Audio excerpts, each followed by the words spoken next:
This podcast that you're about to enjoy is very different from many of the other ones I've recorded.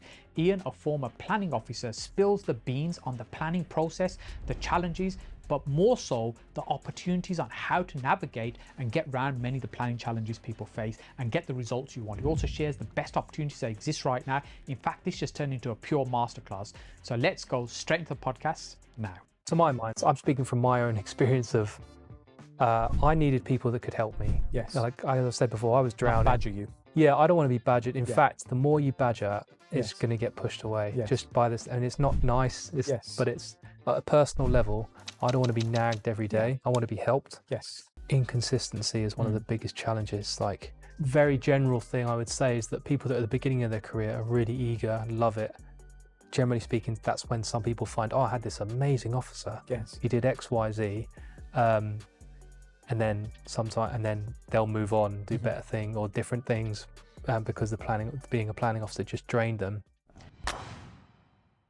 Ian, I'm really pleased that you're joining us today, a former planning officer at the local authority. I guess my first question I'd love to ask you is it true that most people that make a planning application actually doesn't get to a successful outcome? Well, it's certainly true if they haven't done the right steps beforehand. Okay. And I think a lot of people forget as well, there's two stages to a planning application. And the first step is the one where a lot of people lose their rag and frustration is there's a validation step and there's a decision step. And people forget about the validation step. And the validation step completely is what the council will use to slow you down. So if your application isn't valid straight away, the council immediately have the front foot because we'll get into it later, but their time, it allows them to control the time. Whereas if you get it right the first time, Yes. you control the time and then you're in the driving seat. But So it's not simply a case once an application is submitted and you paid your fee, you can start your stopwatch and say, right, my clock has started now. It's not quite that simple. No, and unfortunately, it's getting more complex. It depends on different authorities, and it's unfortunate to say different authorities are different to one another, even to what type of application you could submit. So if you're wanting to subdivide a house, say, one authority might just be fine with floor plans or elevations. Yes. Other authorities might want a fire statement. They might want a daylight sunlight report. Lots of different criteria that people might miss and will slow them down. And is there a definitive guide that you can go to and say, right, for this type of application, I need to make sure I've included all these extra things that they'll require in the validation? Yeah, so every council has what's called a validation checklist. Okay. And what you do is some are better than others. And again, I'll caveat everything with other councils are better than others. Yes. But every authority has what's called a validation checklist. You check what type of development you're wanting to provide or do. And then you just see what reports. I mean, it sounds simple, but even in the checklist, they're not crystal clear all the time. But yeah, that's effectively how you do it. And could they throw in things just to slow you down because they want to reduce the number of applications? Or am I being a little bit cynical there? Not at the start. When the application is evolving, let's say you've got an application valid, you've submitted all your relevant reports, it's valid, you're going. If, as the application evolves, let's say you get a lot of objections or someone has concerns about a particular part of the design, they may want extra information to understand its impact. So that could be anywhere from, sometimes things get missed as well. So it's potentially an officer during the application might ask for an additional report. They might ask for a daylight sunlight report maybe. But one of the most common things is when you get a decision, you get a decision notice with conditions attached. I think a lot of people don't realize that during the application, you can submit information during the application to remove those conditions so that you can speed up your whole process down the line. We'll come back to that in a minute because I see that as the third step. Right. Yeah. And that's quite an important part because I learned that the hard way in my earlier days in this journey. So just on the validation bit then, once we've submitted an application and it goes through a validation process, once it's validated, then it starts moving forward into the clock starts ticking, as it were. You've got a certain amount of time. And if everything you submitted was correct, actually it starts from the date you submitted it at that time, which I didn't know. We were talking about this off camera beforehand. Yeah. So there is the state government are keeping a close eye on councils to make sure they're determining all their applications on time. If a certain percentage of your decisions are made after 8 weeks, that goes down as late. Okay. And after a certain proportion of late, I don't think the government is actually, in many cases, actually followed through with this, but they're making the threat that they will start determining applications on your behalf if a certain proportion of your applications aren't determined on time. So all of a sudden, the clock becomes really important. So if you submit an application on the 1st of January and you submit all your relevant documents and it's valid, your clock starts on the 1st of January. But if you make a mistake with that application, you submit on the 1st of January, and we all know how slow councils can be, you could be in mid or early February before they get back to say this is invalid. Okay. They tell you it's invalid. You have to go away, get the extra report. Let's say you've forgotten a report, you need a consultant, get it done, give yourself 2 weeks. You're at the end of February, you then submit it. Yes. So all of a sudden you're 8 weeks down the line and your clock hasn't even started. Wow. And then the second bit to that, after it's validated, some people with more experience might realize that once you get close to decision time, it's more often than not, it's hard to get hold of officers. Officers have a very hard job, I'll say that. But when you get closer to the end, sometimes officers will ask for an extension of time. Yes. Once they have your approval, they're happy with an extension of time, that decision is no longer late. Okay. So if they say, can we please make our decision in 2 weeks' time, you say yes, because everyone just wants to hear from the officer or the council, they'll agree. That decision gets marked down and it's not late, so it doesn't go into the government stats. Yes. So every time we've been asked for an extension of time, we've always said yes, because you assume if you don't, your answer is going to be, you're going to get a refusal. Or just refuse it straight away. Yeah. So you're kind of forced into a corner. You have to say yes, but that's then given them an advantage in terms of it's no longer a late, it won't be determined late. Yeah. But then also I've found some just drag on for weeks and weeks and weeks after that as well. Yeah. I mean, some councils are better than others. Some are much more empathetic than others, or sympathetic rather, than others. But it's such a tricky balance. And again, I go back to saying that every council is different. Some will be really helpful. Some will, and it does come down to the officer. And I know people don't like hearing that, but it really is true. It's different to the officer. It's different to the authority. Some might be helpful. Some you might not hear from the whole. You might just get a decision spat out, whereas someone else might just guide you through the whole process step by step. So it's very hard to balance. That's been my biggest frustration with planning process. A lot of it's down to the individual officer that you are. It's a luck of the draw who's going to pick up your application and how are they going to perceive it and how helpful they're going to be with it. And that's something you can't control, which feels really frustrating. You can't control it. And I would say that being a planning officer is a very task-driven thing. It's this, then that, then that. It's a very task-based thing. Some officers are absolutely brilliant at it. They're like, and what people I think forget about what the planning officer's life is like. Like I had 100 applications at one point, and I wouldn't say I was on the verge. I think I was having a nervous breakdown. Wow. So these are 100 applications sitting on your desk that you've got to work through. Yeah. So it's called the pile. Historically, it was a pile, and your desk would be piling up. Now it's all electronic, so it's still called the pile. So I had 100 applications. Some I was waiting to be validated. Some I was mid-determining, negotiating, and some just needed to be kind of signed off. And this could be a little kitchen extension ranging to a block of 20 apartments. Yeah. Again, it's different to the council. Some councils, their junior officers only will do things like certificates. So rear extensions, roof extensions, side extensions, and then the level of seniority goes up with the type of application. Right. But if you're an authority that already is quite complex, somewhere in inner London that has very high value stuff, you're thrown into the deep end in terms of complexity quite early on. So 100 cases or more. And to be honest, I think I had it light. I think most councils officers now, you're doing well if you've got 100, from what I understand now. Wow. I do speak to some planning officers and former planning officers time to time.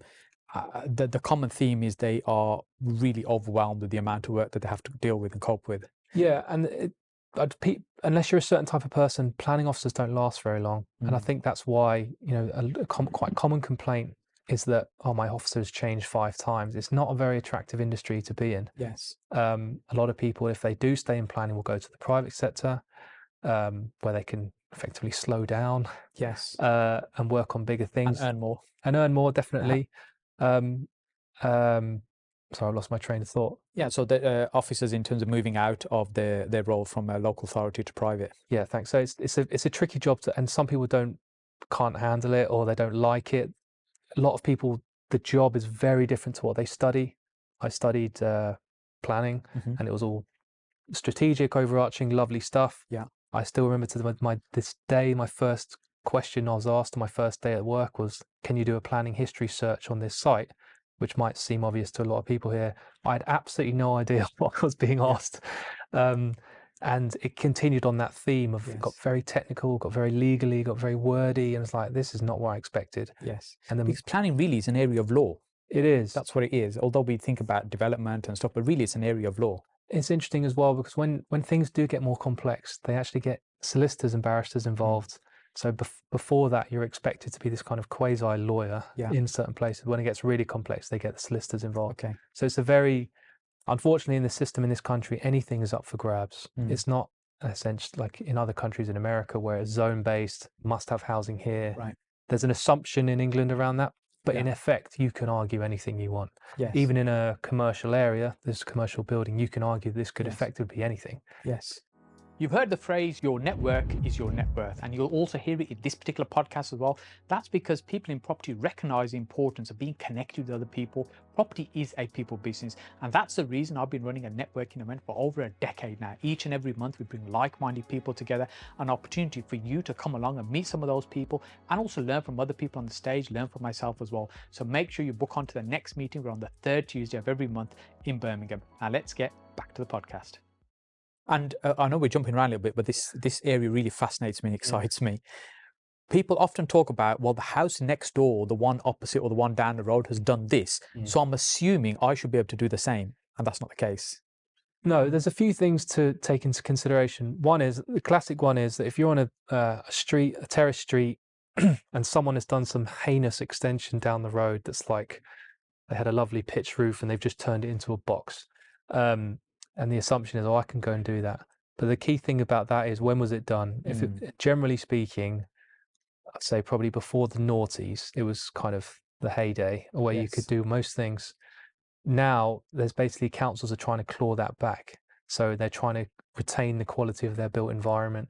So a key thing to understand there is, if you see something that's been done, the key thing about that is, first of all, proximity. Is it close to me? Do the same issues still exist? But recency is the biggest one. If it was done, the policies might change, adapt over time, and just because somebody did something previously doesn't mean you can actually do the same thing today. Yeah, that's true. And policies change, but to a certain extent, design and so if you're developing a house or you're doing extensions to a house, really there's only two matters. One is design, does it look good? And the other one is amenity.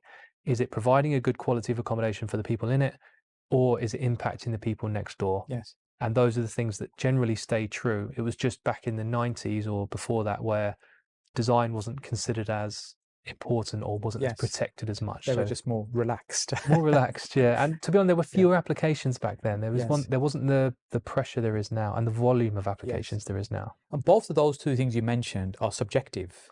So it's down to the planning officer's personal viewpoint of how their perception. That's true. It depends on the type of development. With householders, it's generally quite it's perceptive kind of sense of enclosure. Am I being is there a terrace overlooking my garden? That's not acceptable. But when you get to the more complex things, that's when things like a daylight sunlight report comes in, and that's where actually there's a figure based on how much light is getting into that room. And that's very common around London because it was so densely populated.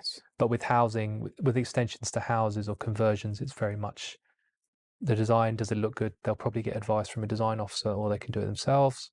And then it's called amenity. Is the amenity of the neighbours impacted by what they're doing? And that's very subjective. So let's jump back to the process and explore that a little bit further. So validation phase, is there a timeline that once it goes in that the local authority have to respond by in terms of it's valid or not valid? Well, they have to effectively make a decision on whether it's valid or not within 8 weeks. Okay. Which is the normal duration of a planning application.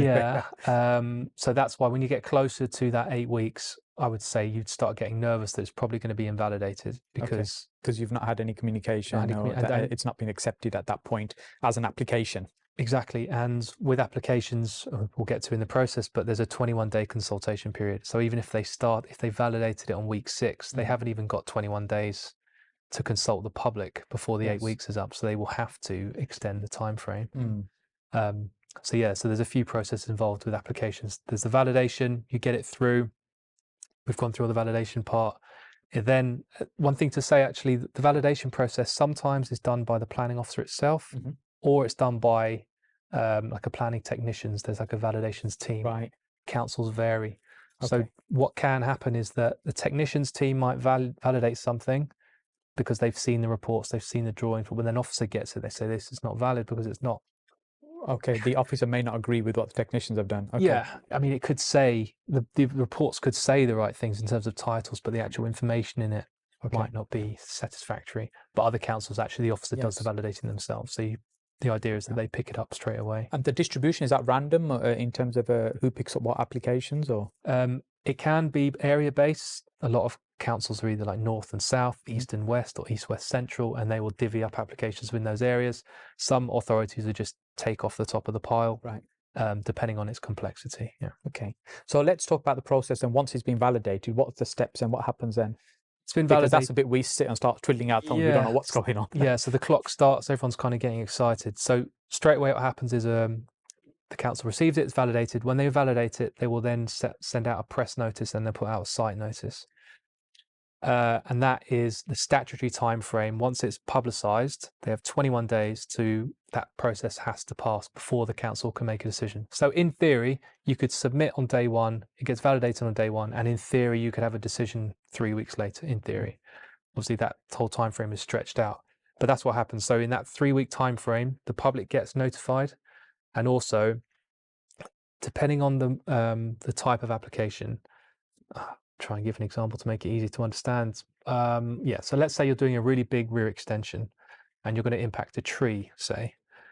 The council need to consult certain experts within the council on matters that are affecting that application. So in that example, it would be a tree.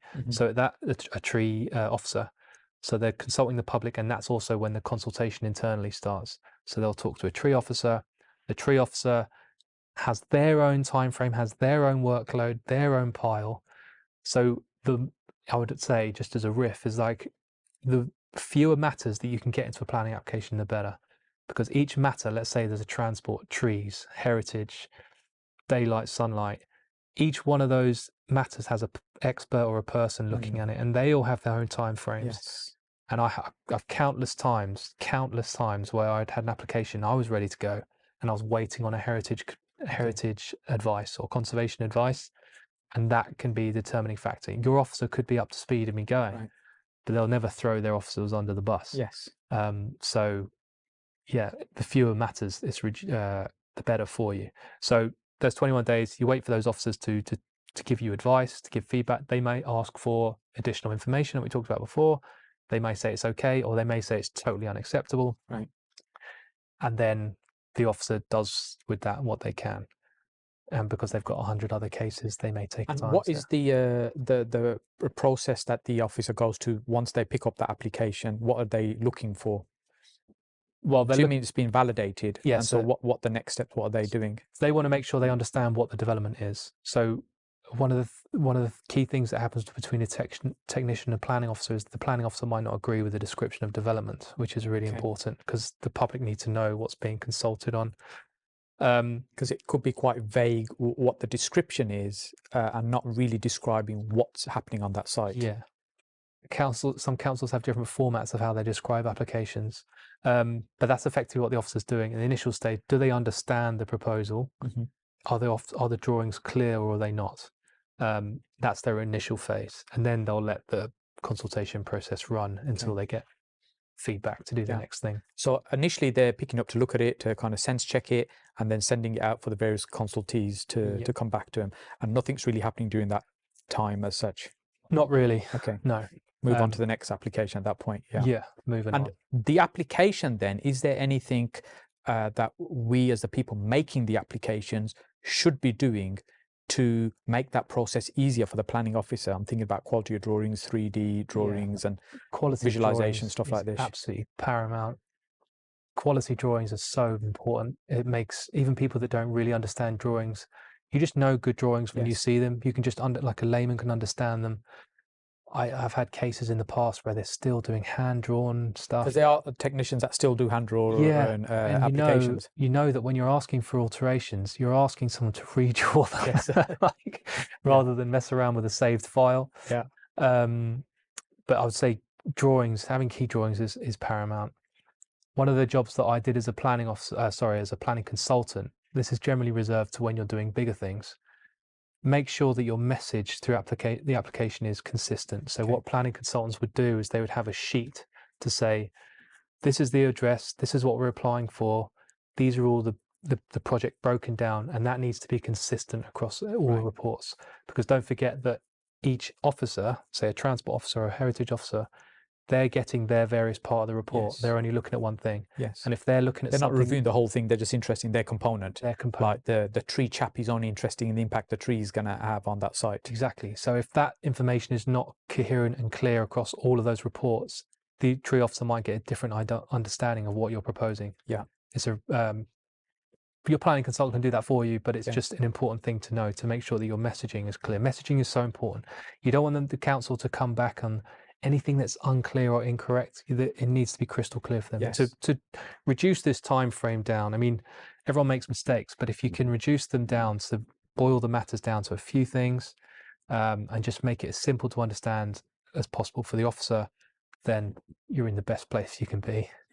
So let's jump into something for a clarification. So you could have a planning consultant working with you. You could have a REBA architect. Yeah. You could have a qualified architect. You could have a technician. Yeah. Architectural technician, I think. Yeah. I can have somebody who can just do drawings and not qualify for any of those things.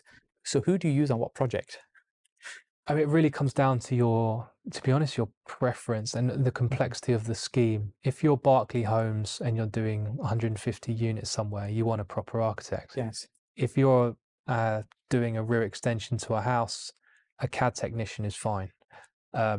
Generally, and it comes down to the person. Someone in a really affluent part of London might require a really high-end architect because they want to be on grand designs. But if you're in, I don't know, just somewhere they just want to extend their house for a bit of extra space, to be honest, most people that do conservatories now, they do the plans within house. Yes. So it varies on your preference. But I would say the more you spend on the architect, I would say the safer you are, not just through the planning process, because that's only one bit, but things like building regs and the actual, when it gets to be built, is it correct? Yes. Are the beams in the right place? Yes. Can the windows be sourced? That kind of thing. So that can pay off. Yes. I think what I found interesting in the past is sometimes an architect can be very creative in terms of what they want to see happen at that site, versus the pragmatic inside me is thinking, well, it's nice that it looks pretty, but we need to deliver it in a way that's going to be achievable and make a profit as well. Yeah, I mean, there's obviously, you have your own criteria for cost and deliverability. From me, for planning, I just find stuff that if I see anything where there's any issues that could be created, I just try and cut them off at the pass. Yes, because from the planning officer point of view, you're not looking at the commercial viability. That's not your responsibility. Only in the sense that, and this is for major applications generally in London or big cities, when affordable housing comes into play.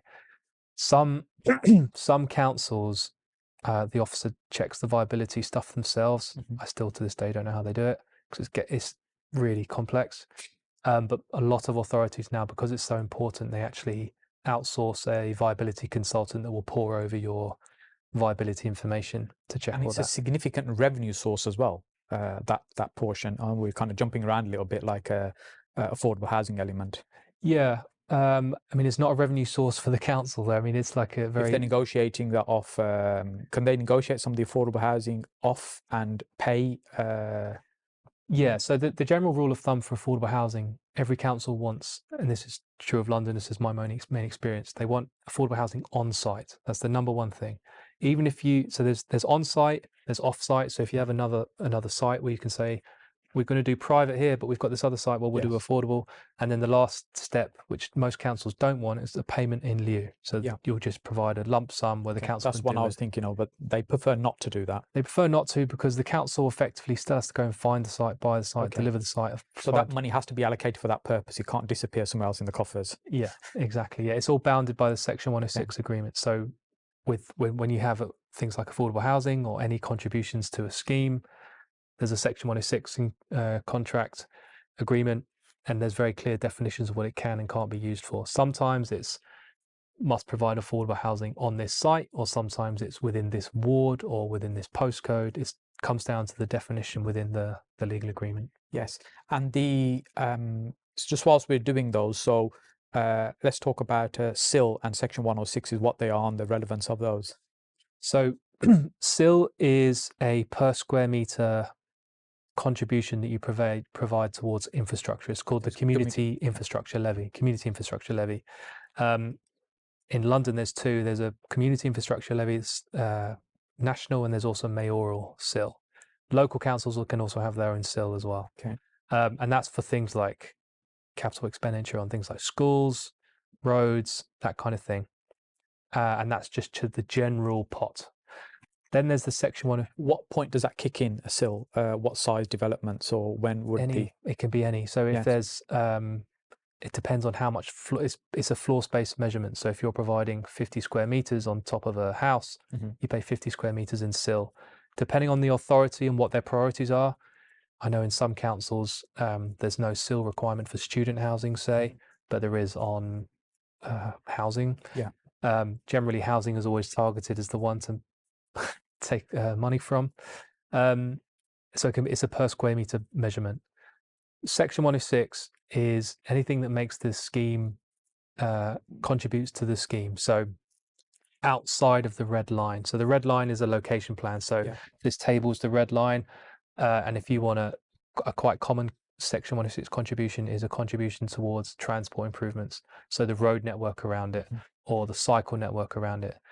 And then again, depending on the size of the scheme, you might have things for apprenticeship levy.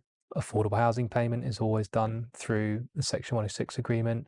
It could be multiple things. Car free, if you're in London, they don't want cars going around, so they have an actual agreement that says no cars are allowed on the site. So yeah, it's anything around the red line, whereas the 𝗏 is for the whole. And these are the Section 106 kicks in at a certain size development. It depends. I hate saying it depends, but it really does. Some councils, so for instance, I looked up Birmingham, if anything over 10 units, that used to be the rule of thumb for affordable housing. Anything over 10 units, you need to provide an affordable housing contribution. But some authorities, I think Richmond might be one, where you have to provide an affordable housing contribution just for one unit. So it's definitely something you need to check when you're doing your research, because I'll give you a very good example, actually. I was working on a case, and it was, interestingly, it was actually the developer that sat on the site. So there was a site, it was just this warehouse, it was a former church, no one was using it. Developed it for 2 housing, lovely houses, beautiful things, high-end architect. And there was an affordable housing contribution at that time for something in the region of 10, 20, 30 grand, I can't remember exactly. And I granted permissions subject to the Section 106. Now the Section 106 needs to be signed in order for it all to take effect. They didn't sign it, they just sat on it. And me being an officer, I was so busy, I didn't chase them up or close it off. They're signing to accept it. Yeah. So it got to the point where our new local plan was being delivered. Local plan is planning policy. So our planning policies were changing. And our planning policies changed. And by the time they did want to come to sign the Section 106 agreement, the planning policies had changed, and they then had to provide £300,000 in affordable housing. Now, I think this particular developer could afford it, but that's not the point. Yes. The point is to make sure you check these things, because it could be so easily missed. You could be doing and things change. I think that's a key thing. Things change. Yes. And that's why it's within your interest to keep all this validation in order, make sure you're on top of the officer, try and get your decision done in quickly as possible, because things around it can change. Even though planning is seen as a very archaic, slow-moving thing, there can be things that change that really affect the viability and the success. These can be negotiated in terms of how they're paid, where they're paid, when they're paid. Yes, to a degree, although generally speaking, the council will want, if you've done a payment in lieu, they'll want the payment to be made on commencement. They'll want it up front, basically. They won't want this all to drag on. There'll be different triggers depending on the contribution. So contribution for transport, they'll probably want that prior to commencement so they can start spending money on the road network straight away. But there might be different triggers for others. There was a site that we purchased of a developer once who developed quite a big portion of that site, and we purchased a small segment of it from them. And the reason they didn't develop it because they had to pay Section 106 if they were to develop it, and it was on their company. Because we bought the site off them, we didn't have to pay the Section 106. Oh, because the owner changed. Yes, because the Section 106 was attached to the company as opposed to the site, which was an interesting learning for me at the time, but it was advantageous for us. So that sounds like a mistake. Okay. Well, maybe not a mistake, but we'll edit that out. No, we won't. We'll leave it in. Yeah, I've not heard of that before. I might be wrong, but in my experience, when I was determining, it was always linked to the site. Right. Okay. Yeah. So now looking at the process again, so it goes out to consultees, it comes back from the consultees. What happens then with the planning officer and that application? So if you've got a particularly contentious application, you'll have a load of objections. That could be neighbours as well, for example. Neighbours, it can be local groups. So if you're in a conservation area, that conservation areas generally have their own groups that monitor applications in that area and they'll comment on them. It could be things from like Natural England, Sport England, anyone can object. Anybody that has any type of interest in what happens there. Yeah, although in effect anyone can object, but yes.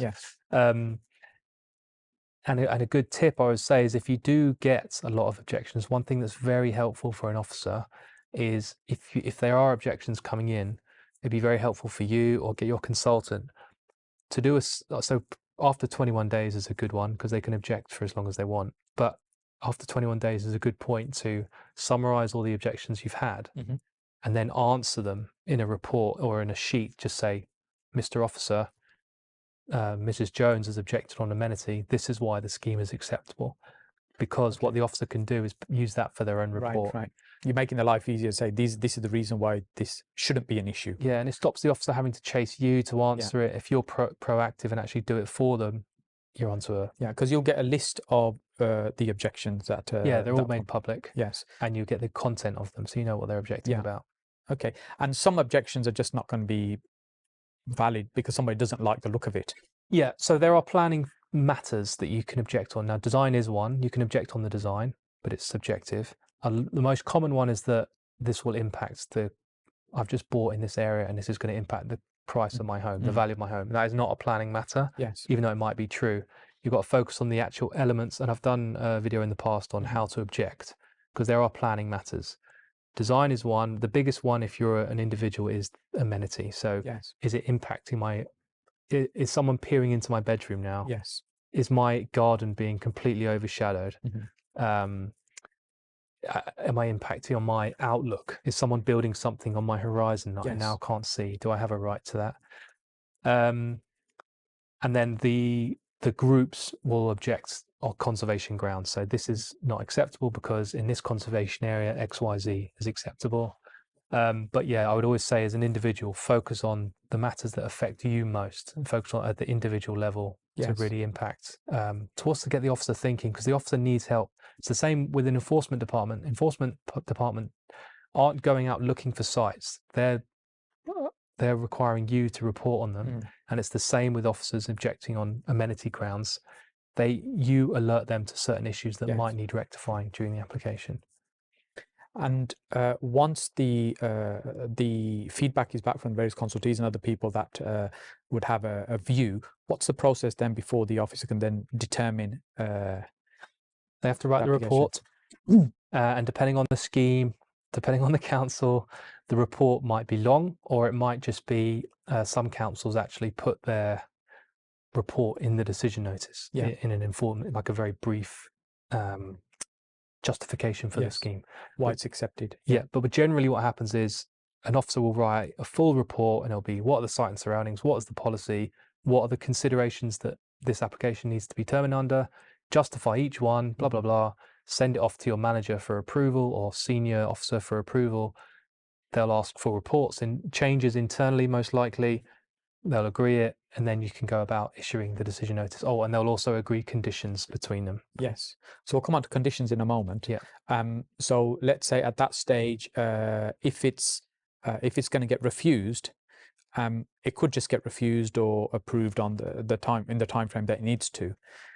One thing we've always found useful and important, and I learned this from somebody else, was as soon as you've submitted the application, find out who the officer is and try and communicate with them early, rather than wait till the very last minute. Think, I should be getting a result soon, and the result is a refusal.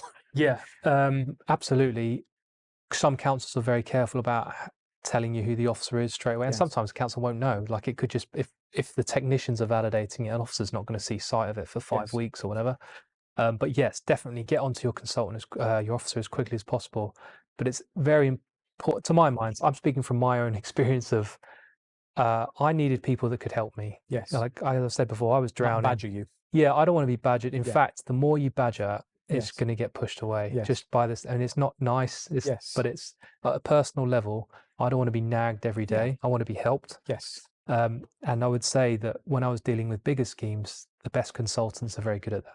Yes. They're very good at basically being your friend and understanding. They understand that you're not, the officer is not the focal point of all this. There's a lot more at play. Whereas I think the general thought process around the country is that everyone hates planning officers. So just at a personal level, helping them out as much as you can is the best way to go. And so that's, is there anything else that you need from us at this stage, from the application? Anything else we can provide you? Yeah, I would say, as a general rule of thumb, sort of once you know who your officer is, or find out who your officer is, say, hello, I'm here if you need me. If there's any, always say, if you're open to alterations, just say we're open to negotiate. Yes.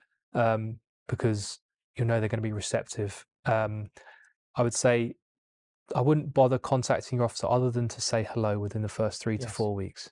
And then maybe once a week, say, consultation. Once the consultation period's over, that's when I think you'd start getting in touch, saying, I've noticed there's been some objections. Here's our responses if you need to give any. But then also just checking in, say, and don't expect a response, but just say, I'm here if you need me. Please call me. Just make it very easy for them to get in contact with you, because also you're getting at the top of their email pile. Yeah. Don't forget that. And just be open to help. And just, help them as much as you can. Yes. So an application could go one of 3 ways. Yeah. And get approved. Yeah. Refused, or it might even get withdrawn. So I would say, just touching on withdrawn, so that is brilliant for an officer, because no reports need to get written, and they'll just withdraw it. It goes on their stats as a determined application. They don't have to write any reports. They love a withdrawal. Just generally, I love them. And why would it get withdrawn? Why would an applicant withdraw an application? If you submit a scheme and there's something fundamentally wrong with it, it's too big. You want to build a tower in a back garden. Yeah. Like, don't bother waiting for a decision on that. Just withdraw it, because when you withdraw an application, you're also withdrawing its planning history. Yes. You don't have a backstory as to why that was refused that might not be very helpful in the future. We can maybe touch on planning history, but it's a very important element of when you're assessing a site. If you are considering investing in a site, planning history is the #1 thing for identifying its possibilities, either on your site or learning lessons from nearby and also within the council. There is information in all of those, whether it's approved or refused, but there isn't in withdrawn. And if you want to, it just might not be helpful for you to just wait any longer just to get a refusal. You don't want to appeal. Just withdraw, rethink, go back if you want to. And there's no fee to resubmit a withdrawn application, is that right? That has been taken away. So there used to be what's called a free go, provided that the description of development was the same. Fundamentally the same thing with amendments. But that loophole has been closed. Scrap that then. Yeah, it used to be like you could get their application refused and then have a free go, because people would almost use their first application as a pre-app. Yes. But that was... that has recently been closed. Okay. So withdrawn is one. Refusal is fairly clear. It's been refused. And there'll be grounds of refusal. Like the report will explain why it's been refused. Now, that was once described to me as rub your hands, and that's a shopping list of what you need to go and fix. Would you see it in the same way, or do you think that's not necessarily the case? I mean, I would say that this is probably in the area of this is where you want to go and get your planning consultant involved, because there could be strong reasons for refusal, very strong, or there could be reasons that that are very difficult to overcome. or there could be reasons that are a bit spurious. Okay. What I would say is that normally when an application is refused, you're also refused on grounds that you didn't sign your Section 106 agreement. So it can seem really daunting when you get a refusal. It says, we're refusing because the bulk and scale is too big. We're refusing because the amenity. And also we're refusing for 4 other reasons, which are all clauses in a Section 106. So it can seem like you have 6 reasons for refusal, but actually there's only 1 or 2. Right. So that can seem really daunting. But there are, to be honest, the way I would read it, unless you have a planning consultant on board, if it's quite clear why they're refusing it, if it feels strong to you, it probably is. But if it just feels like sometimes the wording is a bit strange, they're just throwing straight, it feels like it can be got at. I mean, it's a kind of a sense check, but that's normally when I would say maybe a consultant, have a look at this. Yes. Am I right in thinking that this is nonsense? Yes. A lot of people just refuse an appeal anyway because they don't think that authorities' decisions are very good. Yes. So they'll go and appeal. But I would say appeals right now are insanely slow. Yes, because all the appeals go to one place. They go to the planning inspectorate, and even for small appeals right now, you're going to be minimum 10 months. So if you've been refused and you're thinking you shouldn't have been, and you now want to appeal this, the process, you're probably best part of a year that you're going to be waiting to go through this process, and there's still no guarantee you're going to be successful. Exactly, and that's why I kind of preach about making sure you have do your basic research up front, get your stuff validated, because if you do that, you are saving yourself so much time. Because if you've already done a bit of research to say, I think I can get X, Y, Z, I'm not going to push the boundaries. These flags are telling me I should do X, Y, Z. High likelihood I'll get approval. Make sure your application is tight, get it submitted and get approval. Because if you mess up the validation, you could be waiting 2 months. If you go for something too big, you're going to get refused. And if you want to go and appeal the decision, you're waiting 10 months. And you're waiting a year before just to get back to ground zero. And who knows what you've spent to get your site, and you could be a year's worth of money spent on loans and things like that. So it's from a planning sense alone, it's very important, I think, to do your research up front, because it can save you years and years. I think there's been television shows done in history of how long, people getting caught in planning battles, and they'll be in it for years, and you just needn't do that. Just I'm not telling you to not be ambitious, but I would say just be like, add some realism in. Add some realism, but just don't, it's all there. The information is all there. Like, there are areas where you can push and pull, and you'll get a sense of that just from the research that can help you find out. But if you know you're going too much, it probably is too much. And don't assume as well that a very common tactic is we'll go in big and reduce down, or we'll submit a pre-app that's really big, and then we'll go in 2 stories less. Generally speaking, if you're going, and we haven't touched on pre-app, but pre-application advice is when you go to the council for advice on whether your scheme might be acceptable. A very common thing to do is, we're going to submit 6 stories, but really we know 3 is actually acceptable. And then they'll go and submit an application for 4. It's a very common thing to do, and it's just like officers are so aware of that. Pre-app advice, again, is not legally bounding. It's just an opinion you're getting at that stage. And that's the unfortunate thing about it as well, is that it's not binding. Almost every report almost always ends with, this is the informal opinion of the council. This is not a legal opinion, and it's not binding.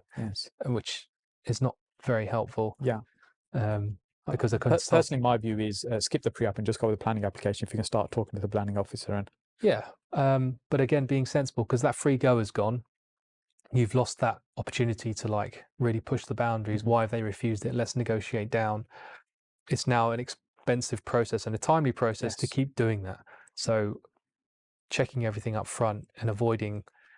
And it does depend on, again, it goes back to the council and the officer. They can be very helpful. They can be very guiding. They can negotiate during the pre-app.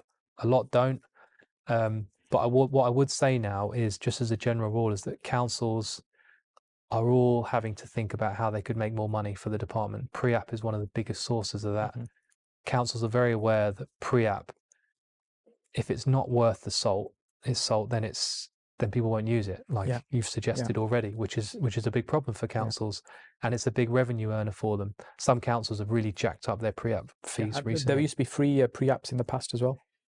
Yeah, again, different councils had different things. Some of them were next to nothing. Some used to have, and this I don't know if any council does this anymore, but some used to have. So every council has called what's a duty planner service, where like a walk-in. walk in. You sat at a table and you pour over some plans. Yes, that is gone. Yeah, I did that many years ago in Birmingham. Yeah, that is gone. Where you just talk over some stuff, and it's like being in the old days of just like negotiating, talking about stuff. But that stuff is done. Everything is behind either a phone call or an email. Everything's checked. The kind of just councils and officers just don't have time for that. It's a big resource drain on them as well. If you think about an officer, take me, I was at 100 applications. If I were to take a day out, and this is generally a rota amongst all the officers, they have to take a day out to go sit in a desk at the front in the front office. That is time that they could be churning out applications. So it's of no interest for the council to be doing that, to run that service anymore. So with a refusal, if you go down the appeal route, the appeals are based on technicalities. Generally, they focus on technically, has the decision been made correctly? That's what they're focusing on, or no, technically. Or they review the whole application. Yeah, the whole application's up for review. So everything from the design and anything can be up for grab. Generally speaking, they keep the discussion to the reasons for refusal, but in essence, the whole thing is being assessed. Technically is when, if things are done in accordance with their duty as a planning officer, that's when applications gets what's called like quashed, or stuff like that. That's when they say they've not adhered to the rules within XYZ piece of legislation, so therefore it should be quashed. Yes. And that's a whole thing. But no, the appeal is the actual merits of the scheme itself. Is it acceptable or not? And before we get to decisions, sometimes have a committee involved. At what stage and when do they get involved? And what's the process there? I keep smiling because they're like, it's different between each council. So some councils, every council has what's called a scheme of delegation. And that is basically saying what applications can be delegated to the planning officer for them to make a decision within their own day-to-day. And then anything outside of that can go through a different mechanism. Some of it can be committee, and some authorities, like where I worked at, they have a process in between. So they would have officer decision, and then if a number of objections have been received, then they would go to this halfway house, which is like they need to write a report to a few members, they would pour over it, and then a decision could be made, or they would refer it up to committee. Generally speaking, if it's not done if an officer can't determine it as it is, it goes to planning committee.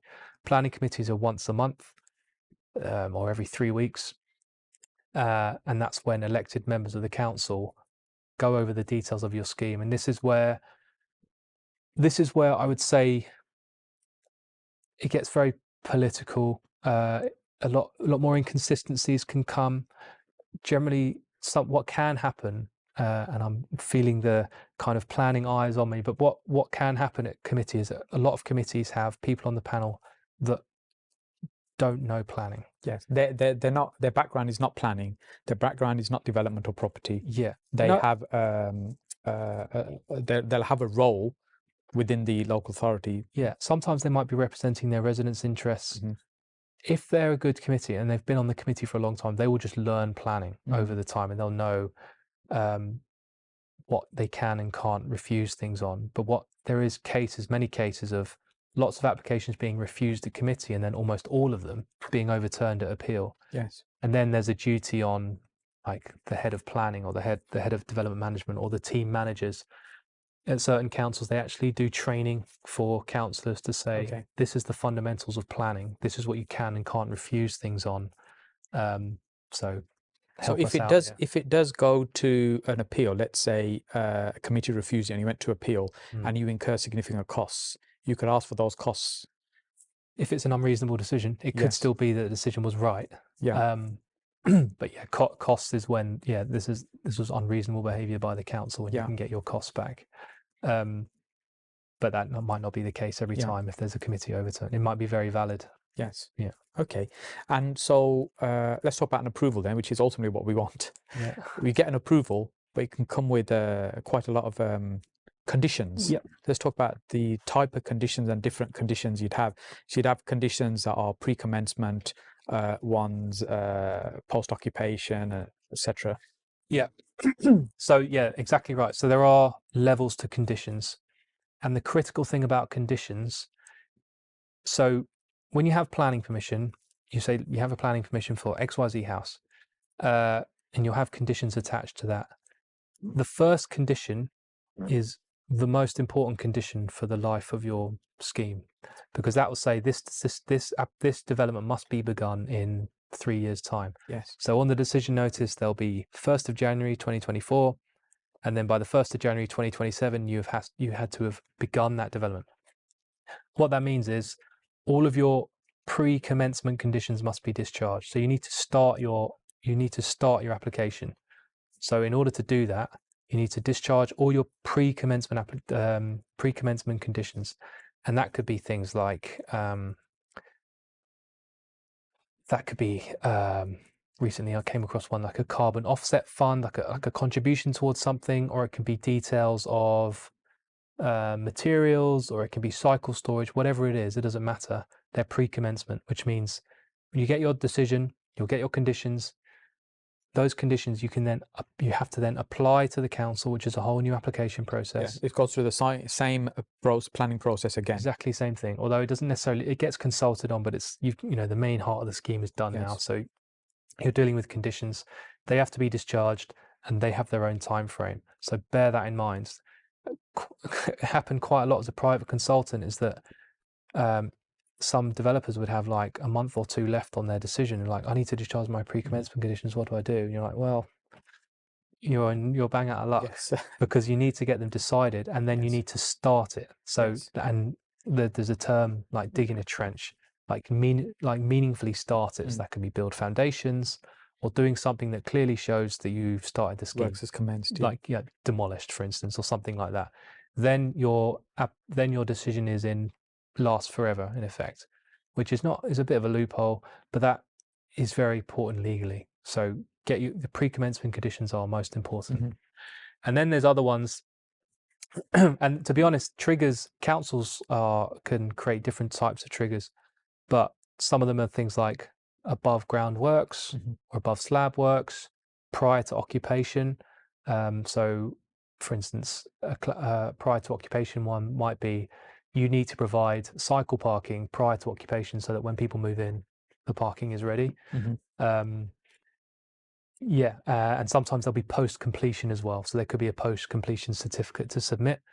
But the most important ones are pre-commencement. Yes. It's also important to know, well, it's not necessarily important, but helpful to know, is that you can, during the application, submit information to get rid of that condition requirement. So right now, I'm helping someone with something, and they have a bit of an enforcement issue, and we're having to submit a new application. One of the things we're doing is submitting all the information that could be coming forward as a condition as part of this application, so they don't lose even more time that they have through enforcement. So let's say, for example, it's materials. Certain materials have to be approved before you can start the build. So once you get your planning approval, now you need to submit further information around what type of materials you're going to use. That will possibly take another couple of months to get that approval before you can actually start the works. So if you're buying a site, for example, with planning, you need to bear these things in mind. There's conditions that may need to be discharged. But what you're suggesting is once you know what's required, you submit those as part of the application. So before it's approved, so you've already dealt with them. Yeah, if you have experience in an authority, or your consultant has an experience in an authority, and you know already what you want to provide in line with those conditions, you can submit all your usual stuff and then some additional drawings to say, this is the cycle parking standard. This is some councils ask for actual physical samples, not so much anymore, but you can submit a sheet that says, we're going to use brick, we're going to use slate, and they can approve that. So you don't need to provide that as a pre-commencement condition and slow everything down before you start. Yes.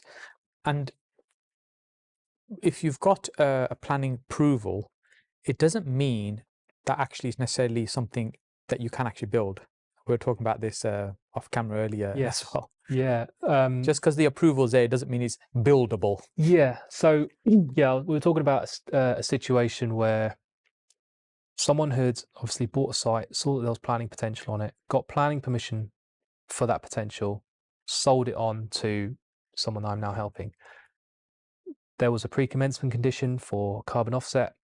They discharged it, all good, started building. And then someone obviously must have reported on them, but an enforcement officer came on and saying this is not in approval with the plans.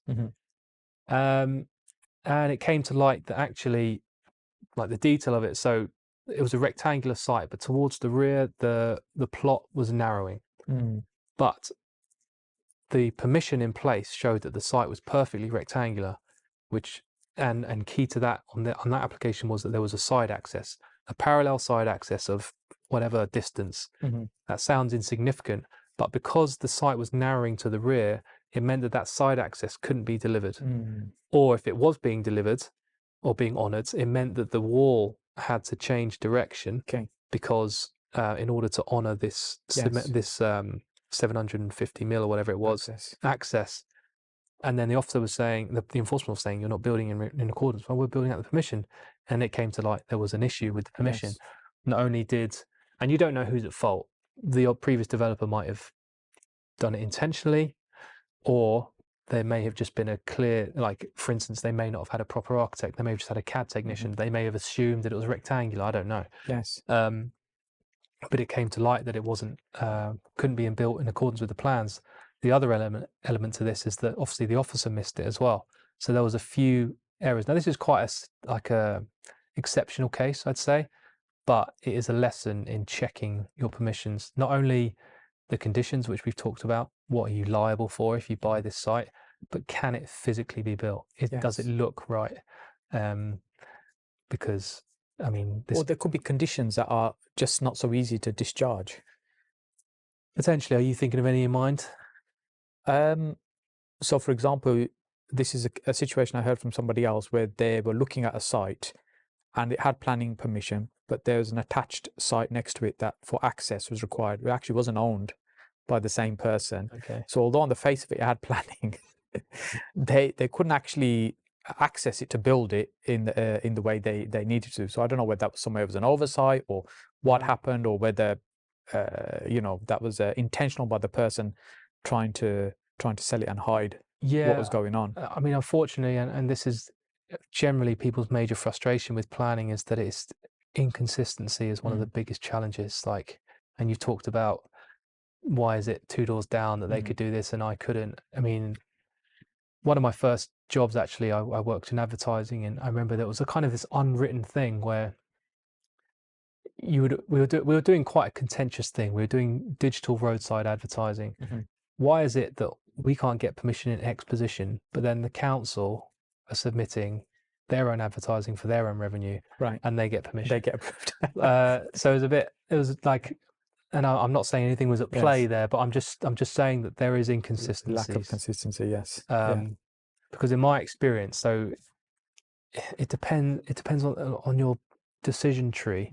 So if it's just you and you can make a decision, and maybe that officer might, then a manager might have changed, or whoever is the senior officer might have changed, or if there's a rota of who's checking the decisions, they may not be as good or as thorough as some others. So some things can squeak through, and I'll put your hands up. I won't say the addresses, but there are sites where I've made mistakes, and that happens.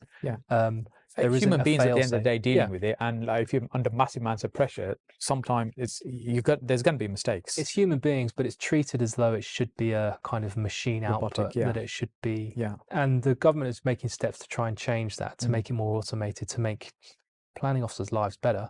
But the way it is right now, currently, that's unfortunately what happens. What can happen. We'll talk about the new government in a short while, and what might happen with that.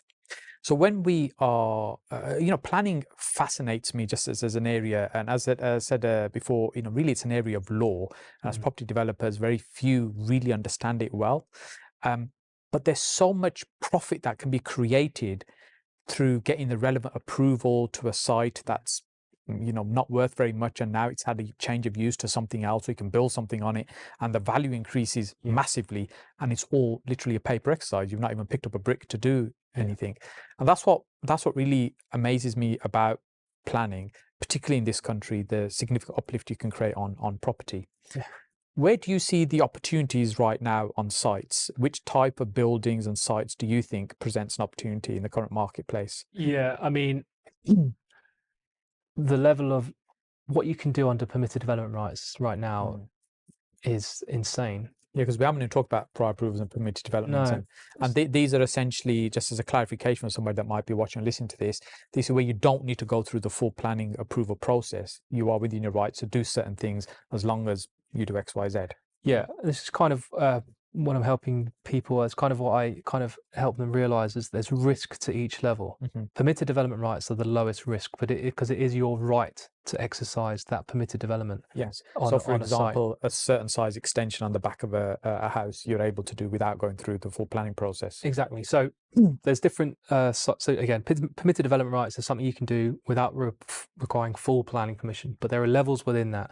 In the first level is just doing stuff to a house where you just need to submit, it's called a certificate of lawfulness. You don't even need to submit it, but if you're going to sell the site, it's a legal document. And that is anything from like a few meter extension to the rear or a side extension. That is kind of it at its basic level. Back in the recession days, so I think they've really first changed during the first recession, and the thing everyone might know about is called office to residential. That was the major change. I think it was around 2008, 2010 time, where they brought in this permitted development right where new units and residential could be created under permitted development rights. Now, there were a whole host of issues with that when it initially came out, but that was a sea change because that meant that housing could be delivered. But in the last 4 years, what you can do under permitted development rights now is absolutely enormous. So you've got your extensions, that's fine, but changes of use are one of the biggest, like I say, uplifts in value you can do. One of the other things, subtle things that's happened that, so people might know about permitted development rights, but they might not know about the use classes order. So we're in an office building right now. This is what's called Class E. Yes. Historically, that was called B1A, and then a different unit might be B1C, but that's all to say. And sorry, retail units were what's called A1. Now, retail and office have all been wrapped up into what's called Class E. Yes. And the reason that is significant is because under permitted development rights, Class MA allows you to change anything within Class E to residential. Yeah, so all these category of properties are now fall into Class E, and Class E ones can be changed to residential. Exactly. Now, the reason I say there's levels to it is because when you're exercising certain parts of permitted development rights, there's what's called a prior approval process, which basically says, it almost works like an outline planning permission, but I won't confuse people with that. It's basically saying, yes, in principle, you can have residential here, subject to, we need information on, is the unit going to be any good? Like, could we subdivide this room and actually create a flat? Is it going to meet the floor space standards? Yeah. And that's changed recently as well, because the first range of office to residential, you'd have a lot of micro flats as well, because things like certain space standards didn't apply, which now do. Exactly. So that was the big thing when that first came out. They're like, oh, you can do office to resi, but there were 7 windows here. We'll have 7 flats, please. Exactly, and it wasn't really. I don't know. It was just policymakers trying to spark the economy, and I don't know how the process works internally like that, but huge issues came out of just quality of accommodation. It was really, really bad. I wouldn't say it lasted too long. It was picked up and changed, but yeah, now there's a more thorough process of it. So yeah, so there's prior approval process, and generally speaking, all of the changes of use require prior approval. Now, I want to make it easy for people to understand. When the permitted development order is a really complex document to read and understand. Yeah, I have tried. Yeah, well, I'm hopefully going to develop something soon which actually helps that. But there are services out there already that are really helpful. I know things like the Planning Jungle, the Planning Geek, so people can check those out. They're very good at helping you understand PD. But there are certain matters within each class that you don't necessarily need to worry about. So, and I need to backtrack and say, the biggest change in the last 2 years in PD right now is Part 20. So historically, if you had to create any new units, generally the rule of thumb was you needed planning permission. Part 20 now allows you to go up on certain buildings. So a detached office building like this, yes, you could add up to 2 stories, and provided that it's 4 flats. Never has that been possible before, and that's an insane thing that you can now do under PD. What I would say is that there's conditions in the PD that say you need to make sure the transport is correct. You need to make sure land contamination, flooding. Now, the first person that sees that might go, oh, I don't know what to do with all that. But really, you can do some very basic research to say, we don't need to think about land contamination because we're building up. Okay. We don't need to worry about flooding because we're going up. Okay. We don't need to worry about air traffic because we're not building the Eiffel Tower. Yes. You know, there are certain matters you don't need to worry about. Generally speaking, it comes down to design. Is the quality of accommodation good for you and the neighbours? Transport impacts, and maybe one other, depending on your designation. But generally speaking, if you see the legislation cold, it can be really scary. But if you can do some basic research, it's quite simple to do. You can kind of filter out those matters. Yes. So PD is a huge game changer. And although we've been talking about the complexity of planning, this is a much more easier and quicker route to get things done. And there's a number of times when we've done just house renovations where we've submitted a planning application to do something, but we've also submitted a PD version as well. Like, for example, it might be a shorter extension. So we're like saying, look, we're going to build this thing. We'd like to build this, but if you say no to this, we're going to build this anyway. So that is what's called a fallback position, which we can get into if you want. It's this is something that I kind of learned when I was a private consultant. It's a kind of classic thing to use. The fallback position is when you use permitted development rights to your benefit to help you with something else. So the classic one was back in the day, the office to resi thing. Big office blocks were changing to office to resi. They could do it under PD, no problem. When people started realizing there were issues with the units being created, what savvy developers were doing was they would submit an application for prior approval, but at the same time they'd be submitting an application for the same thing, change of use to resi, but also 2-3 stories more that they wouldn't necessarily like otherwise. Yes. But their fallback was, look, we can do prior approval and provide this really, really poor standard of accommodation, or you can accept this application for more height, but you're going to get XYZ benefits, which are proper units. It's going to look better because we can change the exterior under planning. Yeah. But also the big one is that they can provide contributions. So PD, and this is why councils don't necessarily like it all the time, is there's no Section 106. Yes. There's no additional requirements on top of that. It's just, can I do this development or not? If you can, great. If not, no, you can't do it. But planning application is when you get all these things we talked about before about conditions, contributions.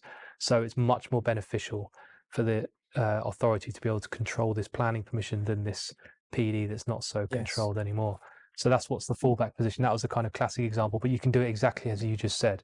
We want this 3-meter extension, it's going to look crap, or we could go for full planning and it will look much better, but a bit bigger. What do you think? Kind of thing. Yes. I would say with rear extensions though, if you're going to impact the neighboring amenity, you can't really get around that. But the essence of what you said, the structure, is effectively what a fallback position is. Yes, and it can get quite complex. Just digging a little bit deeper on that. I'm just thinking about examples. So we'd want to say a wider extension at the back of a property, but actually now we're going to affect the neighbour's light by doing that. But actually we can go out much further with an uglier version under PD, and nobody cares about the neighbour's light at that point, or it's not taken into consideration. There is once you get beyond a certain distance, that's when prior approval comes into play. So I think if my numbers are correct, with a detached house, you can go 4-meter rear extension with just a certificate. But there's a kind of window that if you go beyond 4 and up to 8, you need to do neighbour notification. Exactly, prior approval, and that's when they ask the neighbours, do they have any objection? Is it going to impact anyone? And that's that's when that comes into play. So on PD, they do get consulted, but it's a very, very localized impacts. So the huge opportunity around PD right now, and we also now have a new government who are making lots of noise about planning and new homes and 1.5 million new homes, and we haven't been able to develop 300,000 a year for a long time, but we're going to go for 1.5 million now in the next 5 years. What do you anticipate as possible changes in planning processes that may happen in order for them to deliver these homes that they're aspiring to do? Yeah, I mean, the first thing is what I would say is that I've only I think in my career I've only been under the Conservatives, I think. But I wouldn't expect drastic change quickly. So what Labour are saying in terms of this many homes, this is not new. It's like Conservatives were talking about this for ages. And I think they tried to speed up the planning process, but actually, this is just my opinion, PD was focused on. They were circumnavigating the planning department, PD, and all of a sudden you can create units under PD. It was just taking the power away from authorities, which I assume they considered as slow, or they just thought the process was too intricate to unwind, that PD was the quicker way through. So any changes they want to do are not going to be quick. Right now, the opportunities are as they are. We've discussed them already. But if they can achieve 1.5 million homes, great. The country will be better off for it. But I just wouldn't expect anything soon. And I'm just trying to think of a day-to-day life of a planning officer. I mean, councils are desperate for money. Maybe they'll get some more resource to provide better planning departments. We spoke offline about how heads of departments don't always get to control the income they create, even though planning departments are such a big generator of money or of anything for a council, that to my mind they should be the focal point for investment in an authority. So they bring in things like the planning application fee alone, pre-app fees, which can be significant now, PPAs, which is when you're doing major applications, it's called a planning performance agreement. It's when it's just an agreement between you both to say, pick up the phone, make sure the right officers are in attendance, make decisions in an orderly, in a timely fashion, that and that. There's also community infrastructure levy, which we've touched on, state and mayoral one, and a council one. Section 106 contributions, and that can be contributions towards transport, but it can also be like helping local people get into work, and for local schools. Like, it's endless the amount of money they bring in, and the powers that they have to bring in that money is so big.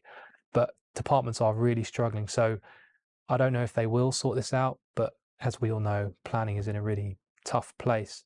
If they can unwind that and make the life of an officer that much better, and to be honest, this is not related to property, but just make it a much more attractive industry for someone to work in. Like in other countries, working for the state is the job you want. Like in America, I had a friend, in Canada, I had a friend who, she had her life mapped out, and she was saying, I'm getting my experience in the private sector, and then I'm getting the job at the public sector, because that is where most change happens. That's where the most significant things happen, most influence and better salaries in places. Whereas here it's completely the other way around.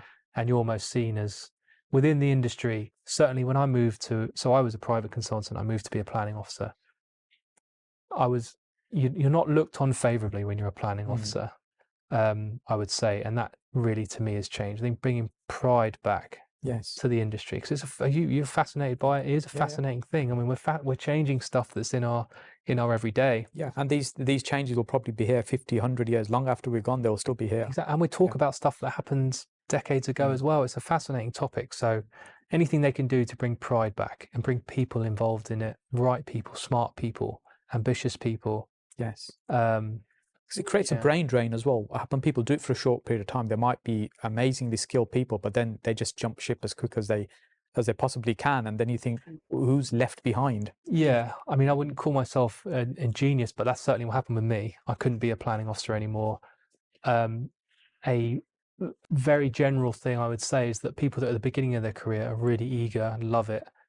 Generally speaking, that's when some people find, I had this amazing officer. He did X, Y, Z. And then they'll move on, do better thing or different things, because being a planning officer just drained them. At the beginning of their career, they're really, really keen, but it wears on you. Like if you're, like, I had to get out. I got very lucky that I was able to stop being a planning officer. But once you can get away from 100 applications, you're just going to sleep thinking about weight off your shoulders. Just thinking about red line plans and who did I consult or who didn't I consult? What emails do I have to answer tomorrow? So if you can, if they can change the system. So Ian, if you had a magic wand and you waved it over planning, what changes would you like to see happen? Well, I mean, the number one thing is there's got to be certainty on both ends. The biggest problem with planning is this adversarial nature between developer and officer. They hate each other. They've got this issue with each other about how the other one operates. Yes. There's no general presumption about what can be achieved together. There's not much working together in a general sense. At the micro scale, there's always examples of others. But just getting people to work together in a general understanding about what's possible on the site, and let's get the best solution, not who can beat the other one over the biggest stick, and get lawyers and barristers involved. Because some of the most embarrassing things not embarrassing, but a clear idea of the sector is that when you're going into a big meeting in planning, and bear in mind I've been on both sides, the private side, I remember, will rock up with about 20 or 10 to 20 people. They have the planning consultant, they have a townscape consultant, and they have all the consultants under the sun. And then, I mean, I've done this. I've turned up to meetings where it's just me and a design officer, and you're like, just numbers alone. And it just shows the discrepancy in, like, there's so much value, like I said, how much money's being created. But for the public sector to be as under-resourced as it is for something so important is criminal to me. So, yeah, if that element of it can be resolved and just certainty on both ends and just stopping this bickering, then I'd love it. That'd be great. Well, let's see what happens in the coming months. But right now, we should be capitalizing on the opportunities that exist, because things change all the time in property. And you know, I could talk about this topic for days. You put enormous amount of great content out online as well. So where can people find that? My YouTube channel, Planning Profits, it's all there. There's a link on my videos where you can learn more. But that's that's where I'm so we'll put a link up on the video and also on the description as well for people to go and have a look at that. And I strongly encourage you to subscribe to that because it's great content, and that's found in the first place. So Ian, thank you so much for coming. Really appreciate it. Cheers. Thank you very much. Cheers.